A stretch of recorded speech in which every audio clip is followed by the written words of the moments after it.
नमस्कार दोस्तों daily news India 1.0 में आपका स्वागत है। दोस्तों, अमेरिका की अर्थव्यवस्था से एक के बाद एक बुरी खबरें सुनने को आईं और पूरे दिन पूरी दुनिया में हाहाकार मचा।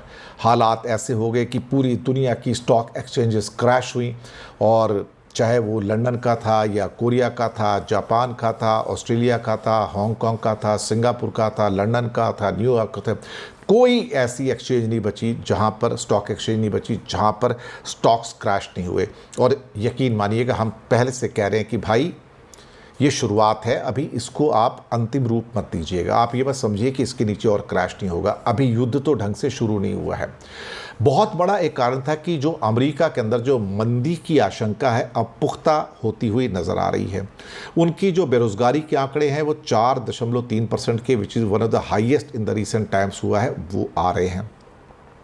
इसी के साथ कई और आंकड़े जो अमेरिका की ख़ास तौर से मैन्युफैक्चरिंग के हैं, और जो पीएमआई के आंकड़े हैं वो 40.8 पर पहुंच गए हैं। यानी कि 50 की अगर पीएमआई आती है तो इसका मतलब जो पिछले महीने था आप उसी पे हैं। लेकिन 40.8 का मतलब कि आपकी मैन्युफैक्चरिंग जो है वो माइनस के अंदर चली गई है। और इन हालातों के अंदर ये बिल्कुल भी संभव नहीं होगा कि आप उसको अपलिफ्ट कर पाएँ। मुझे लगता है कि आने वाले दिन जो है बहुत ज़्यादा कठिन होंगे, और अमरीकी अर्थव्यवस्था का जो कि $30 ट्रिलियन की अर्थव्यवस्था है, चाइना की $20 ट्रिलियन की अर्थव्यवस्था है, और $100 ट्रिलियन की इस अर्थव्यवस्था के अंदर आज पक्का $50 ट्रिलियन की अर्थव्यवस्था अगर दो देशों की हो तो आप समझिए वहाँ पर कुछ घटनाएं घटती हैं। चीन ऑलरेडी रिसेशन में है, अमेरिका रिसेशन में गया तो पूरी दुनिया को जुकाम हो जाएगा, हो गया बल्कि कहा जाए तो।